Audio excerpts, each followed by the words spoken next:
I was a young officer in the Gulf back in 1987, running convoy duty when the sea was full of mines and angry nations. Thought the only thing that could kill us were missiles or small boats. Then one night, something hit the water near our frigate that wasn't any mine, and Sonar picked up a sound none of us could name. Most of the crew laughed it off. I didn't.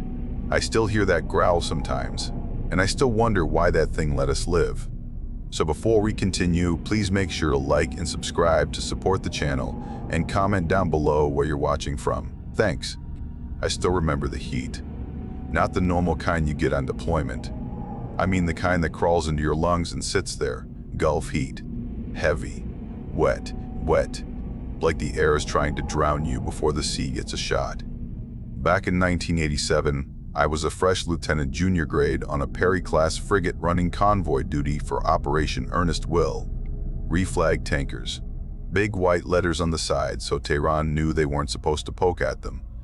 Didn't always stop them, but the brass seemed proud of the idea. I was the junior officer of the deck most nights. Not because I was good, mostly because I was young and stupid enough to stay awake without coffee. The captain said I had potential. That usually means cheap labor. Those nights were quiet in a way that kept your pulse up. The sea was flat and soft, no wind. Oil platforms blinking out in the dark. Tankers just shadows with running lights. You'd hear the low hum of the ship and nothing else. No waves slapping the hull, no breeze. Just that hum. Our captain back then was Commander Harlow. Stone-faced, calm. He never raised his voice, didn't have to. Ever since the start got hit, 2 exosets. All those guys dead, he moved like a man listening for footsteps behind him. We all did. None of us said it out loud. My bridge crew was the usual mix. My helmsman was a skinny kid from Montana who never shut up unless Harlow was within 10 feet. Our lookout was a nervous seaman who acted tough but jumped every time a flying fish slapped the hull. A couple other sailors hanging around with clipboards pretending to be important. Same old scene. Down below, Reyes owned the sonar room. Petty officer second class. Quiet, sharp. Knew more about underwater noise than any of us knew about the ship. The kind of person who didn't joke much, but when she did, the whole room leaned in. She said more with one raised eyebrow than most chiefs said in 10 words. Up on the flight deck, Chief Alvarez, everyone called him Bird, was in charge of the Seahawk crew. Guy had that wiry look some lifers get. Lean, sunburned, eyes half closed like he was always squinting at something far away. He treated the Seahawk like it was a pet he fed twice a day. Loved the damn thing. That night, Bird and his team had just come back from a patrol. Standard sweep. Check for fast-attack boats, mines, any idiots trying to lob RPGs at tankers. They landed, tied down, and rolled the Bird into position. Nothing special, just routine. That's the thing. Everything felt routine. The kind of night where you fall into the rhythm and forget you're in a war zone. Helm made small corrections every few minutes. I called out ranges to the tanker ahead, cross-checked radar and charts, made radio calls about speed and spacing. Easy work. Below me, the water glowed faint green in places, plankton or something. The Gulf does that when it's hot enough. Made a pretty trail behind the tanker. If you stood outside and looked back, it was like watching a giant glowing ribbon stretching to the horizon. The crew cracked jokes in low voices. Stuff about Gulf monsters and ghost blips on sonar. Sailors say dumb things when they're bored and scared at the same time. We all pretended the only danger was mines or a stray missile. Everyone kept looking at the radar picture even when it was clean. Around 2200, Reyes radioed up to say she was picking up a lot of background noise. Said the water sounded busy. She didn't like that word, busy. Too vague for a sonar tech. I asked her what she meant, and she told me it was nothing worth logging yet. Just chatter in the deep. Back then, I didn't think twice. A little later, Harlow came up to the bridge with a mug of something that passed for coffee. He stood behind me, arms crossed, watching the tanker's stern lights rise and fall with the tiny swells. He asked if anything looked off. I told him no. Everything was boring. He nodded. Boring was good. He stared out there for a long time. Remember, he said, the quiet nights are the ones that bite you. Then he walked out onto the bridge wing and let the heat swallow him. I knew what he was thinking. Mines, missiles. small boats that came out of nowhere. That was the threat. That was the world we knew. Nothing else. The frigate moved steady, engines humming slow but strong. Steel deck warm under my boots. The salt smell mixed with diesel exhaust. Radios crackled now and then with tanker updates or some bored watchstander on another ship calling in a bearing correction. I remember leaning on the console, feeling the vibration through my elbows, thinking how strange it was that something so thin, just a steel hull between us and the black deep, was all that kept us alive. But I didn't dwell on it. No point. I liked standing on the bridge wing during those hours. You could see farther without the bridge lights screwing up your night eyes. I walked out there once more, taking a long look across the water. Calm. Too calm. Not a ripple except our own wake. The tanker ahead looked like a floating city. Bright deck lights. Big, slow shape cutting through the flat sea. We stayed a careful distance behind it, close enough to protect it, far enough not to ram it if something stupid happened. The haze on the horizon made everything look soft. Lights blurred. Shapes smeared into each other. That kind of night. I'll tell you one thing. Nothing hinted at what was coming. No sailor gets a gut feeling for something that shouldn't exist. Bird came up to the bridge for a while, arms crossed, still in his flight vest. He smelled like jet fuel and sweat. Said the patrol looked clear. Said the water felt weird though. He didn't explain. Bird talked like that. Half idea, half instinct. Reyes called in again, asking if we'd changed speed. I told her no. She said the background hum on sonar kept shifting like something big was moving way down there. Not a ship, not a whale. Just movement, she said. I logged it and went back to scanning the water. Nothing strange, nothing dangerous. Just another Earnest Will night, escorting some floating pile of Kuwaiti oil through a war nobody wanted to call a war. If you'd told me back then that something older than every nation out there was gliding under us, I would have laughed. Everyone would have. We were trained to fear mines, missiles, ambush boats, not whatever the hell lived down in the dark. But that night was the last time the Gulf ever felt empty to me. The first weird thing hit just after midnight. I was still on watch, trying to keep my eyes open. The heat never let up even at that hour. Felt like we were steaming through soup. One of the deckhands called up from the forecastle, voice shaky. Said there was something stuck on the anchor chain. Guys call in dumb things all the time. Nets, ropes, chunks of driftwood. But something in his voice made me go down there. I grabbed the corpsman on the way. Figured if it was some dead fish, he could poke it with gloves and pretend it was medical work. We walked to the bow with flashlights. The metal under my boots felt hotter than it should at night. The deckhand stood off to the side, arms crossed tight like he was trying not to touch the rail. The corpsman knelt and shined his light on the chain. There it was. A thick strip of flesh wedged between two links. Gray-green. Long, maybe a foot and a half. Looked like rubber, but not smooth like dolphin skin. It had a textured surface, rough and almost scaled. Not full scales, just a pattern. Something between reptile and whale hide. The corpsman reached out with a gloved hand and tapped it. It didn't give much. Tougher than it looked. He didn't say anything right away. Just stared at it with a tight jaw. "What do you think?" I asked. "Not a shark," he muttered. "Not anything I've cut off a whale either." He pulled out a specimen bag, stuffed the flesh inside, sealed it, and said he'd put it in his fridge until morning. The deckhand watched us the whole time, eyes wide. "Something hit us," he said quietly. Not dramatic, not trying to spook anyone. Just a simple statement. I told him to keep it to himself and get back to his post. We walked back toward the midship ladder well, both silent. The corpsman kept glancing at the bag like he was afraid it might move. Back on the bridge, I logged the find and told the captain. He listened, arms crossed, face blank. "Probably drift from a wounded animal," he said, "or junk from a fishing vessel. Nothing unusual." He said it like he didn't fully believe it, but he said it anyway, the official version. Before I could push the point, Sonar called. Reyes.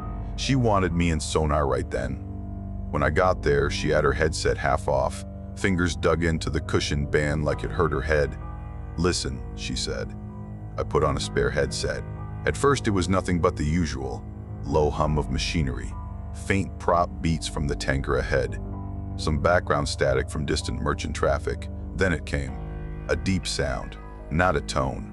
Not a whale call, a rumble. Long, heavy, low enough that it vibrated in my jaw more than my ears. It rolled through the hull like it came from the ship itself. I felt the goddamn metal under me buzz. Reyes replayed the segment, jaw tight. The other sonar tech stood behind her, not talking. She said she'd been trying to classify it for 10 minutes and couldn't. Not mechanical, not natural in any catalog. She said it felt like a growl. I didn't like that word. I went straight back up to the bridge and told Harlow again. Told him sonar had something strong enough to shake loose gear. Told him it didn't match anything known. He didn't bite. Log it as unknown biological, he said. And don't let the crew start spinning tails. Too late for that. Word always spreads before the officers can stop it. By the time I hit the mess deck later, guys were already talking. Something had hit us. Something left hide on the chain. Something big enough to shake sonar. Some junior sailor brought up the documentaries about prehistoric animals still living in the deep.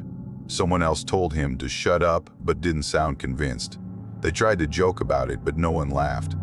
Later, I stepped out on the bridge wing again. The air felt heavier than before, like the whole Gulf was leaning on us. The tanker's wake looked wrong. Not chaotic, just disturbed. Like something big was passing under it from time to time. I kept watching the water, calm, silent, but not empty. When I got relief from watch, I didn't go to the rack right away. I walked down past sonar, thinking Reyes might have more. She sat alone in the dim red light, headset in her lap, eyes distant. "You hear it again?" I asked. She nodded. Slow. "It's out there. It's out there." In the background. Moves in and out. Not close. Not far. Just watching. I didn't ask what she meant. I already felt it too. That prickling sensation you get when someone stares at you from behind, except it was coming from the water. That night was the turning point. We still pretended nothing strange was happening. But after the flash and the growl, none of us looked at the Gulf the same way. We thought we were the only hunters out there. The only thing with teeth. Turned out we were wrong. Things got worse the next night. Not loud worse, not dramatic. Just wrong in a way that crawled up your spine before you even knew why. I was back on watch again, midnight to 04. The air felt thicker than the night before. The sky had no stars, just a dull haze.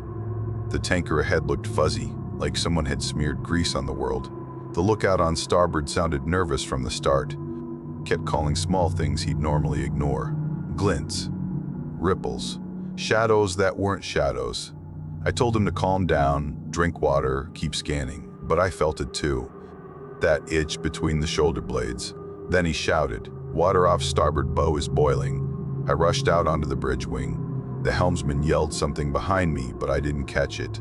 I saw it immediately, a perfect circle out on the water, maybe 60 to 80 meters across.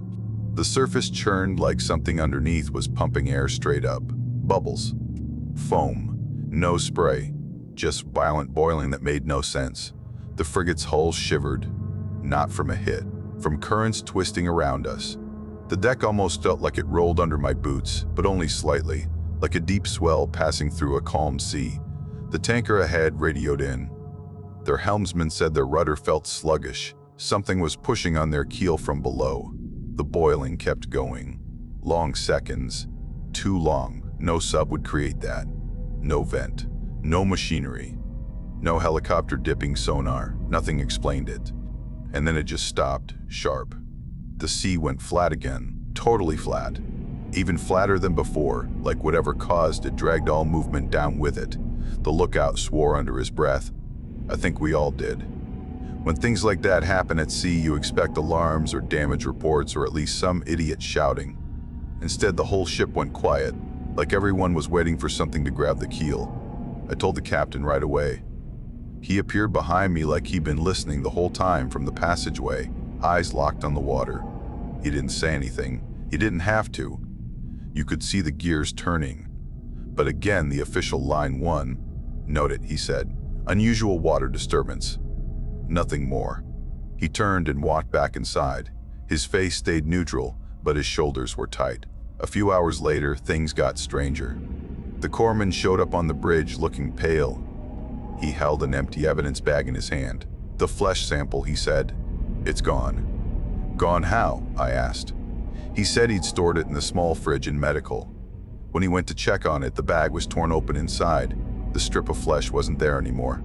Not dried up, not crumbled, just gone. He found the smear of slime trailing from the fridge down to the deck drain. He said he'd chalk it up to decomposition, but his eyes told another story. He didn't believe that for a second. I didn't either. When he left, the rest of the watch crew hovered near the windows, staring at the water as if it might rise up at any moment. No one said the word creature. No one wanted to be the idiot who said it first. But everyone thought it. Below, the mess deck felt different too. Sailors weren't talking loud anymore. Guys who normally blasted music on cheap tape players now smoked quietly, staring at nothing. The kind of mood you get right before a fight, when everyone is waiting to see who throws the first punch. Reyes looked exhausted. She'd been taking short naps between sonar checks, and each time she woke up, she looked rattled, like she'd dropped into deep water in her dreams. She told me she didn't like wearing the headset anymore.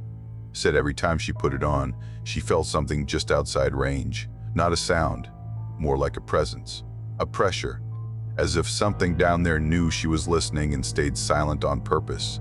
I didn't know what to say to that. The sea outside stayed flat and calm, too calm. Even our weight behind us looked strange thinner, like the water was heavier than normal. We kept steaming on schedule. Convoy heading along the planned route, just close enough to hostile waters to make every officer sweat. The brass wanted to make a point. We owned the Gulf. We could escort any tanker through it. No one could touch us. But the deeper it got into the night, the more I realized something else was out there. Something big. Something that didn't care who owned what. That boiling patch, the flesh on the chain, the deep growl and sonar. They weren't separate things. They were pieces of the same quiet message. We weren't alone in that water, and whatever else shared it wasn't afraid of us. That was the part that scared me, because mines and missiles and fast attack boats, they all feared something. Diplomacy, retaliation, satellites, politics. But the thing that made the water boil, that thing only feared hunger, and we were just another shape on its sonar. By the next night, the whole crew acted different. No one said it out loud, but everyone felt it. That pressure, like the Gulf was holding its breath. Even the tanker's radio calls sounded tight, clipped, like their officers felt something crawling up their hull too. I started my watch just before midnight. The bridge smelled like sweat and stale coffee. The air outside the windows didn't move. The sea looked like black glass. Reyes had already called up twice about odd returns. Nothing clear enough to log as hostile. Nothing she could classify. Just shifts, like something out there was pacing us at depth. We all tried to pretend this was normal. Mines, smugglers, submarines. That was the doctrine. But the doctrine didn't cover the next part. Around 0100, radar picked up a floating contact dead ahead of the convoy. Lookouts confirmed. A dark shape bobbing low in the water, drifting slow. The captain came onto the bridge instantly, jaw tight. He ordered the convoy to slow. Standard procedure kicked in. Gun crews suited up. Searchlights swung out, but didn't help much in the haze. It was a moored contact mine. Classic spiky bastard. Drifting free. The tanker behind us radioed that they saw it too. Their voice cracked just a little. We lined up to take it out from a safe angle. The bowgun crew got ready. I could already picture the explosion, bright flash, water column, easy kill. But before we fired, the lookout shouted, "It's moving." We all froze. On the radar, the mine shifted a meter, then another. Not drifting, jerking, like something had grabbed it. The mooring cable snapped. Clean. No splash. No debris. The mine plunged straight down, yanked under the surface. Everyone on the bridge went silent. 3 seconds later, a muffled explosion thumped the hull from below. Not close enough to damage us, but enough to make loose gear rattle on the bulkheads. Mines don't do that. Mines don't swim away. Harlow whispered something under his breath. Not a prayer, not an order, just disbelief. He told Reyes to scan the area. She already was. Her voice came up, calm but cracked around the edges. I have movement. Large, too large to be a sub, Depth changing fast, she hesitated. Organic. That word hung in the air. Bird's voice came over the radio next. His crew had been prepping the Seahawk for another sweep the whole time, and with the mine gone, Harlow ordered them up immediately. Within minutes, the Bird's rotors were chopping the hot night air. They took off from the flight deck, lights off, and banked over the convoy. Bird kept radio discipline tight, but you could hear the tension in his tone. From above, he said the water below looked disturbed. Patches of oil sheen, strange vents of bubbles rising now and then. Then he said he had something on flyer, something long, blurred at the edges. Warmer than the surrounding water. Too big to be a sub, too irregular to be a whale. He circled again, shadows running parallel to the convoy, he said. It's pacing us. That chilled the bridge more than the mine vanishing. Pacing wasn't random. Pacing meant interest. Harlow stood next to me, arms crossed so tight his knuckles went white. He told Bird to keep distance and track it only. No provoking. No dipping low. Bird acknowledged but didn't hide the strain in his voice. The next 10 minutes were pure tension. The frigate kept slow speed. The tanker behind adjusted course, skittish as hell. The sea stayed flat. Too flat. Reyes called up again. She said the contact was rising, then falling, then rising again. Depth changes too fast for machinery, too deliberate for drifting creatures. I asked her how big. She said the returns kept fluctuating but always pointed to something massive. The length changed with every pass. 18 meters. 20. More. She sounded like she didn't want to say it out loud. The captain pulled me aside. What do you think it is? He asked. I told him the truth. I don't know, sir. But it isn't a boat. His jaw tightened. He didn't like that answer. We argued quiet. He said if we treated it like a hostile sub and fired anything, we'd trigger an international incident. Iran would scream bloody murder. Iraq would blame us. The whole region would snap. But if we did nothing and the thing made a move on the tanker, we'd get crucified for letting a U.S. escort fail. Neither choice made sense. Down below, sailors started drifting topside, staring at the dark water like it had teeth. You could feel their nerves prickling through the steel. Bird radioed in a final pass. He said the shadow dropped deep again. A fast dive. Too fast. He couldn't get another good read. But the last thing he said before circling back was this: it's not metal. It's alive. The bridge stayed dead quiet after that. We all stared out into the black water. Every ripple looked dangerous. Every shadow looked like it had intent. We weren't afraid of mines anymore, or missiles, or fast boats. Not that night. We were afraid of the thing that dragged a live mine under like it was nothing. Afraid of the shadow that kept pace with us like we were being herded. Afraid of something old, something strong, something that wanted to see what we were. And the worst part? We hadn't even seen its face yet. By the time the next night came around, we were all stretched thin. No one slept well. You could hear guys shifting in their racks, rolling over again and again, the ship too quiet, too damn still. Even the engines sounded muted, like they were afraid to wake something. I was back on watch before midnight. The bridge lights were low. The tanker ahead showed two faint running lights through the haze. Reyes had been in sonar since sundown. Bird's Seahawk stayed chained on deck after the last night's sighting. No one wanted to put another aircraft near whatever prowled below. The first hour passed slow. The air tasted metallic. The sea sat dead calm. Around 01:15, Reyes called the bridge. This time her voice shook. Strong contact. Bearing 210. Depth around 70 meters and rising. I felt my stomach tighten. Classification, I asked. Silence. Then she said it. Organic. Very large. Moving straight for us. I pulled up the plot. The returns came steady and solid. Not like a false echo or stray wake. These were heavy hits. Close. The pings from sonar sped up as the shape moved toward us. A fast approach. Not frantic, purposeful, like it wanted to make itself known. Then, out of nowhere, Reyes let out a sharp breath. Contact vanished. The whole bridge froze. I stepped out onto the starboard bridge wing. The air was hotter than inside, thick enough to swallow sound. I leaned over the rail. That's when the lookout screamed from above me. Surface contact. Close aboard. I snapped my head down. The sea beside our hull bulged up, a slow rising swell like something big was pushing the water aside from underneath. No splash, just displacement. Then I saw it. A massive pale shape sliding just under the surface. So close I could have dropped a wrench and hit it. It rose enough that part of its back broke the water. Thick hide, pale gray-green. Scars crossed its surface, long slashes, round gouges, the kind of wounds only years of fighting could leave. Then its head broke to surface. A huge skull, wedge-shaped, no snout like a dolphin, more blunt, more solid. Heavy bone under thick flesh, and the eyes.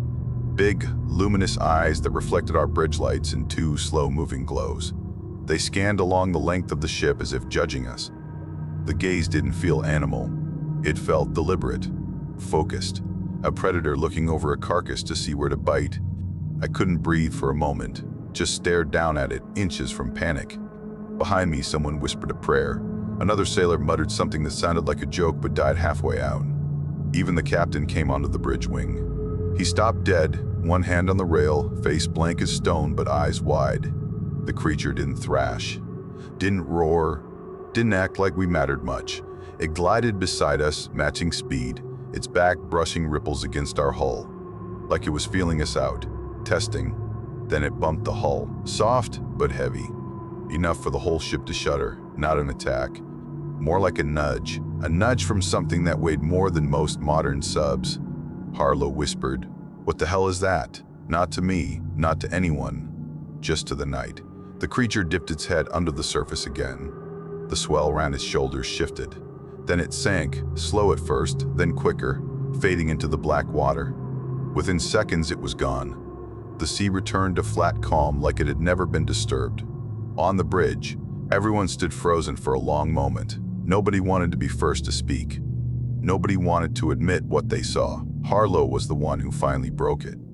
"All hands," he said, voice tight but steady. "No wild stories. Log only what can be explained." He didn't look at me when he said it, but I could feel the weight behind the words. "Large, unknown biological contact," he ordered. Nothing more. He planned to send an encrypted message to higher command. A quiet one, buried in the right channels, but he worded it carefully, too carefully. He didn't want Washington laughing at him, or worse, pulling him from command for seeing ghosts. Down below, the crew talked in hushed voices anyway. You can't stop sailors from spreading rumors. They whispered about the eyes, about the size, about how it followed the ship like it knew where we were going. Word reached engineering. Word reached the mess deck. Guys smoked in silence, staring at the overhead like they expected claws to burst through. Reyes looked sick when I checked on her. She said the creature didn't show up on sonar until it was already almost touching the hull. Too fast, too quiet. She said the ocean itself felt wrong when it passed. I didn't tell her what I saw. I didn't need to. She already knew. Whatever lived down there had no fear of us, had no reason to. We thought that sighting would be the peak, the worst moment, the closest encounter. But the next night showed us how wrong we were. The thing wasn't done. It was just warming up. The night it went bad, really bad, started out quiet, too quiet. The kind where the sea looks dead and the sky hangs low, like the whole Gulf is holding something under the surface. We were running the same route, same formation. Tanker ahead, us behind, another small escort trailing. I was on watch again. Felt like I lived on that bridge. Everyone looked worn down. Hollow eyes, sluggish movements. Even the helmsman kept glancing at the windows like he expected something to stare back. Reyes called up once around 2300. Said sonar was mostly clean. Mostly. That word never comforted anyone after what we'd seen. Bird stayed on deck with his crew, even though no one wanted to send the Seahawk up. You could see the crash still in his eyes from the night before, fear mixed with anger. He cleaned the bird like he was tending a wounded friend. Sometime after midnight, the world shifted. A low alarm from the tanker came across radio. At first, it sounded like a test tone. Then someone shouted in broken English, "Panic!" Metal slamming. Another shout. Then the big one hit. The tanker shuddered so hard we saw it from our bridge. A huge column of water shot up along her port side. Not a geyser, not a plume. More like something punched the hull from underneath. Seconds later, the tanker's crew made a call that froze everyone. "We have strike below waterline.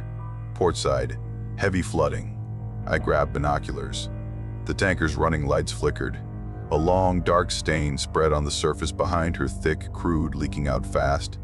No missile alarm, no radar contact, no boat seen, no heat spike. Nothing man-made, Reyes shouted over the net. "Large contact under tanker, very large." "Circling," her voice cracked. She'd spent months classifying contacts. Nothing she'd ever logged moved like that. Harlow snapped orders. We increased speed, closed distance. Damage control teams got ready even though we couldn't board the tanker in that moment. Gun crews manned stations scanning the water though they didn't know what to look for. I could see ripples around the tanker's hull, big, heavy disturbances. Whatever hit her didn't run. It stayed under her like it owned the ship. Bird was on the flight deck in minutes, strapping in with his crew. He didn't wait for a formal order. He knew what he had to do. Harlow authorized launch even though no one liked the idea. The Seahawk lifted off, rotors kicking up heat and dust. Bird's voice came through radio. Tight. Focused. "We have visual on tanker's side damage. Oil spreading." A pause. "Something down there moving." Another pause. "Negative ID." Something long. He circled lower. From our bridge, we saw the faint glow of the fire red flare on the bottom of the helicopter as they scanned the water.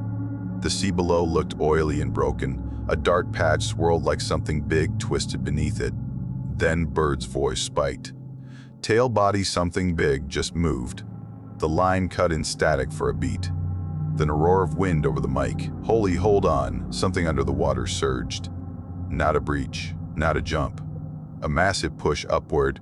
The sea bulged and rolled beneath the helicopter like a giant hand shoved it from below.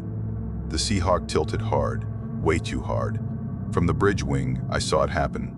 The bird spun left, rotors flashing in the deck lights. The tail dipped. The nose pitched forward. One rotor blade clipped the surface just a touch, but enough to send the whole aircraft into a violent spin. It slammed into the Gulf.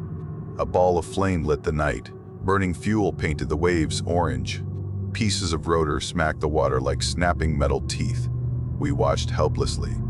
No survivors, no chance. Some sailors on the bridge turned away. One punched the bulkhead until his knuckles bled. Another kept whispering Bird's name like he could pull him out of the fire with words alone. Below, on the tanker, alarms kept going. Shouting. Metal groans. Fear thick in the radio calls. Reyes was barely holding it together.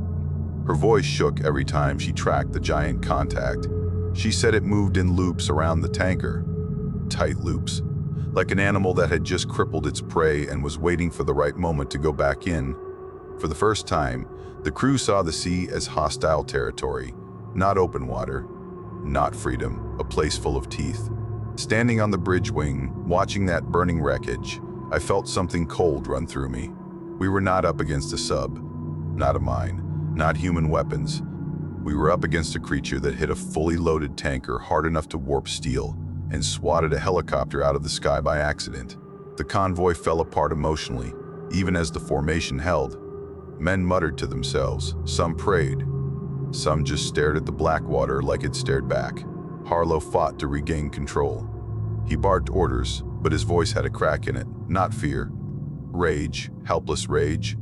Then we got a message from higher command, short, cold. Prioritize protection of asset. Avoid escalation with regional forces, meaning protect the tanker. Don't blame Iran unless you have proof. Don't fire on anything you can't explain. No mention of a creature. No mention of the mine that was pulled under. No mention of the shadow that chased us for days. Just standard threats. The Gulf didn't feel like a war zone anymore. It felt like feeding grounds. And we were next up on the menu. The sea went strange quiet after the helicopter went down. Not peaceful. More like that moment before a fight starts. Everyone waiting, holding breath, muscles tight. The tanker was still afloat, but barely. Listening a little. Lights flickering now and then. Oil drifting out in long black streaks. We circled her slow, guns manned. No one knew what we were supposed to fire at. No one could point to anything and say, enemy. It felt wrong. Like the whole Gulf had gone empty except for us and the thing watching from below. Reyes didn't pick up anything for a while. She told me the water sounded hollow, quiet but full of pressure, like a storm deep underwater. The crew took turns going topside to stare at the tanker and the flames still smoldering from the wrecked Seahawk. No one talked much. I stayed on the bridge wing, leaning on the rail, eyes burning from smoke and exhaustion. Everything smelled like burning fuel and hot metal. Then Sonar snapped alive. Reyes's voice hit the radio like a slap. Contact rising under us. Fast. Very fast. No build-up, no warning. Just sudden, straight-line upward movement. Too vertical for anything mechanical. Too fast for any sub. I looked over the side. The water swelled under our bow. A big bulge. Bigger than anything I'd ever seen. It lifted our hull just a little. Just enough to make the frigate creak. Then the ocean erupted. The creature came out of the water in a full breach. I will never forget the sound. The sea didn't splash, it tore apart. A wall of water opened, and the thing exploded upward, its whole length lit by the burning wreckage behind us, and our floodlights swinging in panic. It wasn't a whale, not even close. Its chest was massive, broad, muscled in a way that didn't look like any modern marine animal. Its limbs, paddle-shaped but powerful, slammed against the air as it rose. A long tail whipped behind it, scarred and thick as a ship's mast. Its head, that head burned into my brain. Wide, heavy skull. Mouth open with rows of long, hooked teeth meant to drag prey in and never let go. Not designed for grazing. Designed for killing. Taking huge bites. It had scars all over its hide. Old ones. Deep ones. Like it had spent a lifetime fighting things as big as it was. The eyes caught every scrap of light. Huge, focused, bright. Not wild, not confused. A predator sizing the world up. For a frozen moment, the thing hung in the air as if time stopped. Like the Gulf wanted us to see it fully before it decided our fate. Then it came down. The impact shook the whole world. A wave slammed into our hull hard enough to throw sailors off their feet. Gear crashed across the bridge. One of the lookouts slammed into the railing, knocking the wind out of him. The ship rolled hard to port before recovering with a groan that sounded like pain. I grabbed the rail so tight my fingers ached. Water drenched the bridge wing. The night stank of salt and old death. The creature vanished underwater in one plunge. No thrashing, no struggle. Just disappeared back into the deep like that was its natural home, and we were just visitors who'd wandered into the wrong place. Gun crews were screaming for orders. They wanted to fire. Anything. Missiles. The bow gun. Hell, even small arms if you let them. Fear makes men stupid. But Harlow didn't speak at first. He stood in the center of the bridge, dripping from the wave. His hands shook once, just once, before he clenched them behind his back. The weapons officer called out again, begging for permission. The captain took a long breath. No firing, he said. His voice was low but steady. His logic was brutal and true. One shot would mark us as a threat. And the creature had just shown us exactly how small we were. We wouldn't survive a second breach if it aimed at us instead of the open sea. Before anyone could argue, Sonar called again. Contact moving away. Deeper. Losing signal. Reyes repeated it like she didn't believe her own voice. It's leaving. The bridge sagged all at once. Like everyone had been holding themselves stiff for hours and suddenly lost the strength. I stepped to the edge of the bridge wing again, gripping the rail, dripping water onto the deck. The sea below looked calm, too calm. Like nothing had just risen from it that could tear a tanker apart. In the distance, the tanker burned faintly. A wounded giant bleeding oil into the black. What stuck with me wasn't the breach, or the teeth, or the power. It was the way the creature left, deliberate, controlled, not scared, not angry, just done with us. As if it had swum up from another age, checked us over, and decided we weren't worth killing yet. We weren't the top predator in those waters. We were barely even interesting. We made it out of that stretch of the Gulf by sunrise. No one talked about the breach. No one even talked about the tanker except to relay damage reports. Everyone looked forward, eyes hollow, like if we looked back we'd see that massive shape rising again. The tanker limped behind us, bleeding oil the whole way. Crew shaken, hull bent, but alive. That counted for something. We counted casualties on our side. Bird and his whole crew. A few sailors bruised or cut from the wave. A couple with sprains. But considering what hit us, it felt like we got off lucky. Lucky wasn't the right word, but that's what we said to ourselves. Officially, the reports lined up fast. The tanker, mine detonation. The helicopter, mechanical failure during evasive maneuver. The wave that nearly rolled us, unusual sea conditions. No mention of the flesh we found. No mention of the boiling patch. No mention of the mine being dragged under or the eyes that stared up at us from the dark. When we reached port, intelligence officers were waiting. Not the friendly kind. The quiet ones with folders already made. They pulled key crew aside me, Reyes, the corpsman, a few others. They asked for statements, not questions. Statements. They took Reyes's recordings. Every tape, every scrap. They took the corpsman's fridge apart. Every sample, every note, gone into sealed containers with no labels. They reminded us of classification levels, how careers vanish fast if someone talks out of turn, how rumors sink ships in ways torpedoes don't. One officer told me directly, don't repeat any nonsense about animals. Stick to mines and mechanical failures. He said it without blinking, like he told 100 sailors the same thing. We didn't argue. We just nodded and walked out feeling smaller than we'd ever felt on the open sea. A few guys asked for transfers. Some drank too much as soon as boots hit dry land. Others went quiet. Real quiet. The kind where you see them staring at their coffee for minutes, like they're listening for something. Reyes told me she still heard the deep rumble sometimes, not in the water, just in her head, like the creature left an imprint. As weeks turned into months, whispers drifted through the fleet. Nothing official, just small talk in smoking areas or over late-night watches. A convoy saw something huge, bigger than any sub, something that dragged a mine under, something older. No one admitted they believed it, but no one laughed either. Years later, long after I left the Navy, I picked up a book about Operation Earnest Will, flipped through the pages at my kitchen table, read about the mines, the missiles, the politics, the escorts, everything you'd expect. But nothing at all about the night the Gulf opened and let something ancient rise up and look us in the eye. I closed the book and looked at my own old journal, the one I kept quiet.